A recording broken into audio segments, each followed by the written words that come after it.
Live, your source for fun, entertainment, and events. With your host, Amanda Kinseth and Cecil Chandler.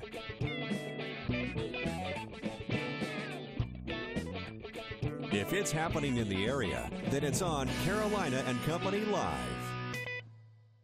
And hello, everybody. Welcome to Carolina and Company Live. My name is Cecil Chandler, and who are you? Renee Reppick. All right, she is my co-host this week. As you know, right now with Amanda being out, we're picking co-hosts. We've already picked them all, and they're going to be with me until Amanda gets back. And Renee is here all week, and we're going to find out a little bit more about her.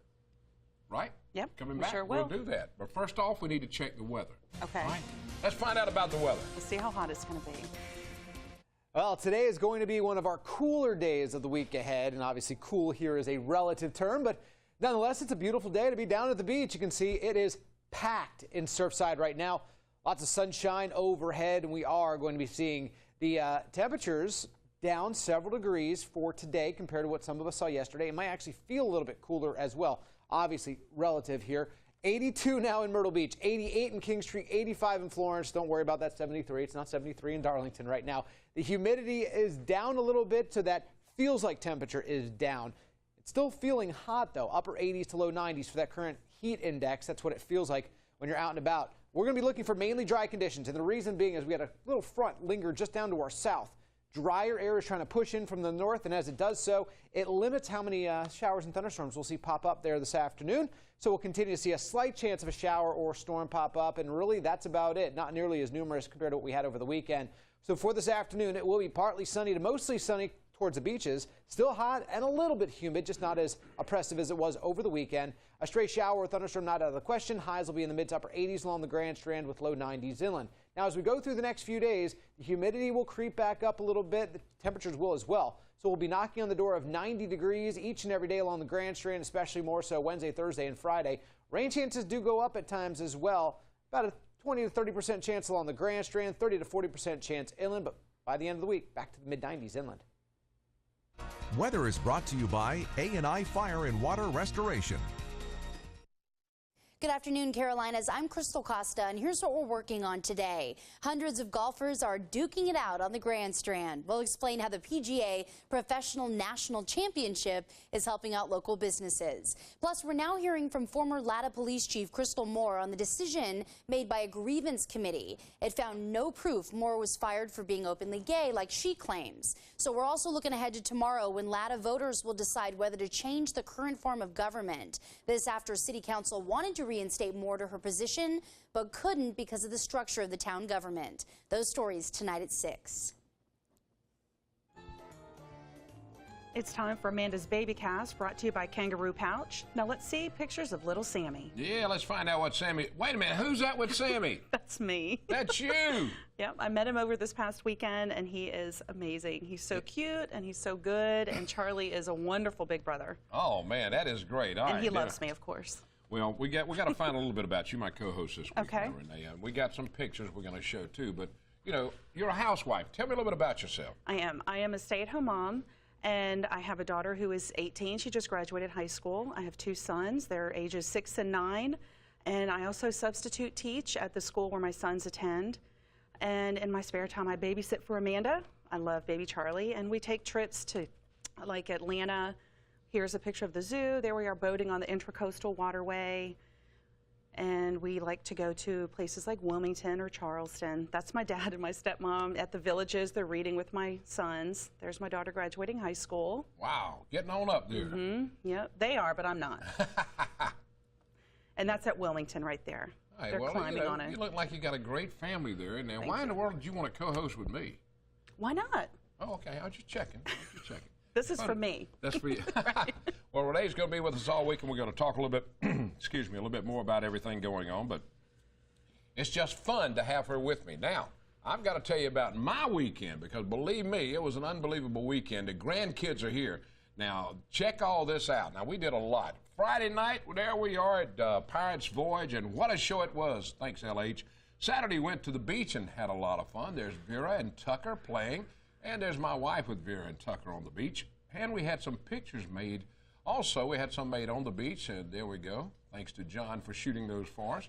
And we had some fun pictures taken all around the house. We just had a great time. It was a fun weekend. And here we are, the traditional golden egg breakfast on Sunday morning right there in Surfside. My son played Norman Course at Barefoot yesterday. There are the guys. There's Paul, Larry, Jeff, and Barry. Look at Jeff nailing that ball right there at Norman. Thanks a lot for all those guys. And then on Sunday, of course, the grandkids went to WonderWorks, where they had a great time. There's Tucker in the spacesuit. And there's their mom. I think their mom's walking the tightrope up top. And that's pretty hard. And now, after all of that, what am I doing? Taking a rest. You deserve it. It was a hard weekend. Grandkids wear you out, but they did greatest in the world, and we'll be babysitting again for them pretty soon. And thanks them so much for being here. We got a lot coming up. We got a lot going on, but right now, you know, what I need to do now, Renee? What's going on? It's time now for a funny chat with Cecil. Okay, we'll do that. All right, it's Monday, June 23rd, and this is Just Let It Go Day. Don't worry about it. Just let it go, okay? And it's also Take Your Dog to Work. You didn't bring your dog, did you? Oh, no. Okay. No. All right, just check it. Birthdays today, 1956. Let's check him out. Randy Jackson, he's 58 years old. He gained popularity, of course, on American Idol, a judge. 1957, let's see, Frances McDormand, 57. She was in the movie Fargo and won a Tony for Good People. 1972, Selma Blair, 42, an actress in Legal Blonde, 2001, and also Dark Horse. All right, today in history, I know all of you remember this. In 1955, Walt Disney's Lady and the Tramp released. And let's see, in 1989, the movie Batman premieres. Now from Know It All Department. You ready? I am ready. All right, this is a good one. Okay. It's about Batman. Talking about Batman movies from 1989, how much did Jack Nicklaus make playing the Joker? Take a guess. Anything. $10 million. That's pretty good. That's not enough, though. He received a percentage of the gross on the film, around $60 million. Whoa. And up until 2003, he held the record for the actor receiving the most money for a movie. $60 million for playing the Joker. Well, Jack Nicholson is a draw. I'm sure a lot of people went. He is something else, yeah. I tell you. We got a great show lined today, a lot of fun stuff, and I'm glad you're with me, okay? I'm glad I'm here, too. All right, stay with us. Coming back, we're going to be talking about the Kaminsky House down in Georgetown. Stay with us. Carolina and Company Live, it's a show for the community, about the community. We focus on events going on, local businesses, things that families can do together. And when I moved here, I not only fell in love with the beach, but the people here and the community, and I feel so privileged to be a part of a show like this where we get to help the community and go out and meet them and just have fun with them and hopefully provide a fun show and an enjoyable show for them to watch. It's time to get your fun on at Broadway at the Beach with one-of-a-kind shopping, mouth-watering restaurants and eateries, spectacular attractions, and live entertainment, plus fabulous nightlife. Myrtle Beach's brightest stars shine day and night at Broadway at the Beach. Broadway at the Beach, positively awesome. Welcome back to Carolina and Company Live. Now we're going to talk about the Kaminsky House down in Georgetown, and one of my friends, formerly of Darlington, Kim Leatherwood's with us now. Kim, now, what in the world's going on at the Kaminsky House right now? We have a very busy summer, Cecil. Right now, we're in the midst of our concert and lecture series.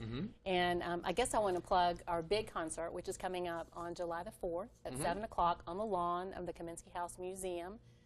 We are featuring, along with Anderson Brothers Bank, a concert with the Indigo Choral Society. This is a community favorite. We've done this for almost 20 years, and we're inviting the community to come on out and bring your lawn chair, bring a picnic basket, and enjoy the concert with us. Again, it's on Friday, July the 4th at 7 p.m. And after the concert, when it gets dark, the City of Georgetown will be sponsoring a fireworks display at Wynyatt East Bay Park.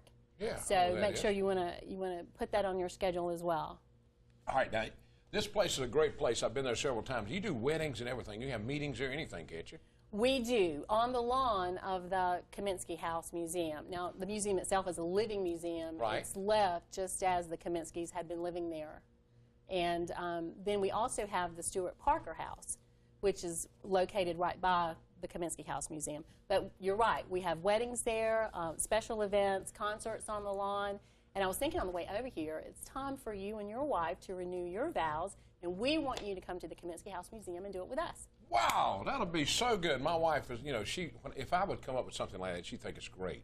So I'll just tell her I came up with it. You will. Okay, get some credit for that. All right, Renee, you got a question for me? I do, and you're currently in the midst of a membership drive. Could you tell us more about that? We are. The Kaminsky House Museum was built in 1769, and then the Stuart Parker House was in the 1740s. So through the years, we have a lot of repair work that needs to be done. Our mission, or the Friends of the Kaminsky House, their mission is to renovate and keep these homes operable for the community, for our tourists and locals to come tour. So, you know, of course, with repair work, you need the money behind that. It does take a lot of money. It does. They're older homes, and it's not cheap. It's a beautiful home, though. If you've never been to the Kaminsky House, you need to go down and check it out because it's amazing when you walk in. It's just like the family had left, and everything's there. Living museum. Yeah, it's a living museum, and you learn a lot. All right, now tell them one more time the big event in July. It's July 4th, the Indigo Choral Society. Please come out, bring your lounge chairs, your picnic baskets, and celebrate the 4th with us. Hey, that's real simple, so that's a good place to do. I'm going to talk to my wife about the vows. I'm going to make her think it's my idea. Is that That's okay? fun. You do that. And if somebody's watching, don't tell her because it's going to be my idea, okay? All right, thanks a lot, Kim. Always a good pleasure Great to see you, and nice to see you. Likewise, good luck Kim. this Thank week. you. Thank you so much. All right, now we're going to look in that camera. What we're going to tell them. We'll be right back. We'll be right back with Caroline and Company Live. And welcome back to Carolina and Company Live. You know, the Gullah Museum is open again down in Georgetown, and it's located on King Street, right behind the Wells Fargo Bank. And I'm sure we're going to find out a lot about it today. Could you tell us more about the Gullah Museum? There we go. Well, the museum has been in Georgetown for about 3 weeks. We've lost our lease in Polly's, so we moved to Georgetown. Okay. And the Gullah is a culture. It's also a language, and it's also a spirit because it's out of Africa. And we came here many, many years ago, probably but over 400 years ago, and we feel as though we were responsible for building of the 13 original colony by bringing in rice and indigo, open land grazing, and the naval stores. Well, this is pretty good. I mean, now what I want to know is, all right, I was just looking at some of these things. Now, this is an important part of our, culture in this area. Mm-hmm. It certainly is.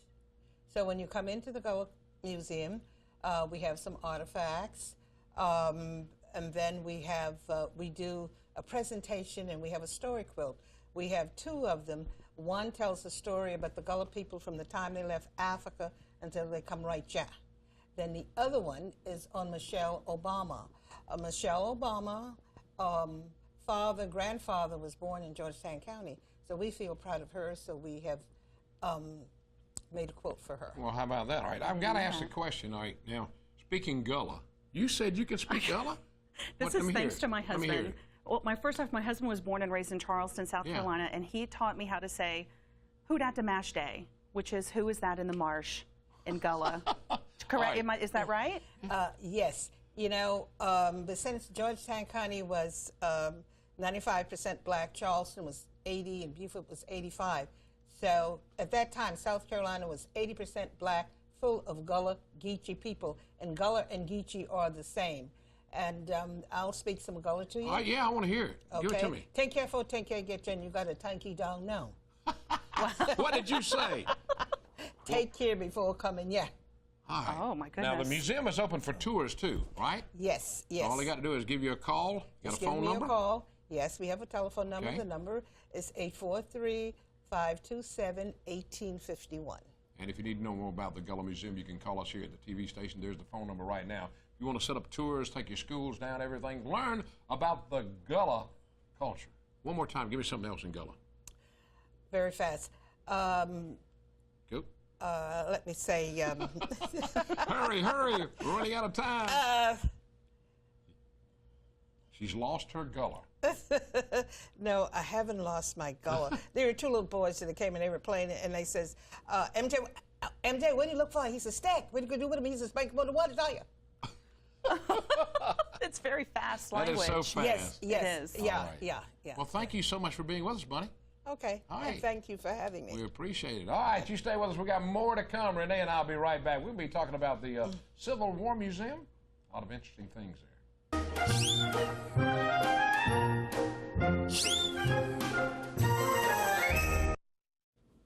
It's time now for What Is It with Ted Gregg from the South Carolina Civil War Museum right here in Myrtle Beach. Ted, it's always a pleasure to have you on the show, buddy. You bet. I wouldn't miss it for the world. We have a lot of fun, and you always bring some interesting things. And we've got it. Just looks like a can there. I mean, that's what that's what's really got me confused. Well, I thought you'd get a charge out of it. Yeah.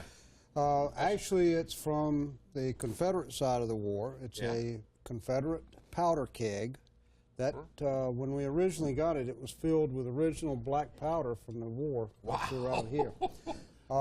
But that came from a family in Sherall. The estate there belonged to Sergeant Durant. And we had documentation, everything on it, which makes it sort of nice. That's pretty good. I couldn't think about I didn't know what it was to start with. All right, let's look at some of the stuff over on the side there now. The first one up there, just right there, point to it right there. Here. All right, this is a Confederate horn, or a horn from the South that was used. It was probably made around 1840, before the war. That particular one is carved with a picture of an American eagle. But this carried the powder for a rifleman's rifle, like in using with a Kentucky rifle. Yeah, when you load them up and all. Yeah, right. Yeah. And the second one, if you had an earlier rifle, for instance, a flintlock, and you had to prime the flint or prime the pan, the powder in that was poured into the pan, and then the big charge came out of this. Whoa. So you had two different types of powder. Two different types. All right, now what are the other two things? Is that a flask? Well, as the time progressed and guns changed, then they went to flask. The flask on the left, or the one with the stripes, is for a shotgun, or a Fowler, as they were known here in the South. And then the powder flask beside it is an 1855 Peace flask. That was issued with the 1855 Mississippi rifle, the one with all the brass on it that we had last week. That's got U.S. on it. That is a neat piece. Yeah, that's a pretty neat piece. They're sort of scarce. A flask of that type values at around $600 or so. Wow. And then in the front, well, you know what those are, but yeah, I can see that. This one is Confederate. That's an Enfield in 5.77. Right. And then the one beside it is for a Springfield rifle. It's in .58 caliber. And as firearms progressed, and of course wars do that, we were getting strong into breech loaders and repeaters. The cartridge beside it is for a .50 Maynard and a breech loading cartridge. There's so much cool stuff at the South Carolina. Have you ever been to South Carolina Civil War Museum? I've not. I've passed it, and I need to get there. You need to go. I'm telling you, it's so interesting, and he's got so much more stuff in there now. Y'all expanded everything. We expanded it. We're housing roughly 3,000 plus artifacts from the American Civil War period of both sides. And recently, we just opened another exhibit housing the relics from the Sherman's invasion of Columbia that the state gave us after that archival thing. Of course, we house the PD artifacts as well. So you got a lot going on. How can people get in touch now to come to the museum? Well, best thing to do, if they want to call us, they can. We're at 293-4344. Or you can visit us. We're just south of Market Commons on 17 Bypass. You can't miss it. Gray building, flags flying over it.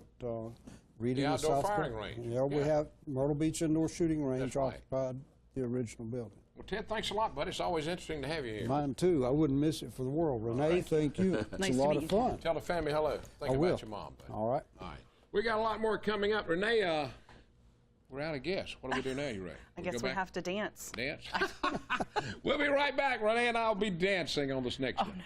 Welcome back to Carolina and Company Live. All right. Now, the day's over. How was the day? I made it. I survived. You were a little nervous. I was. I still am a little bit. All right.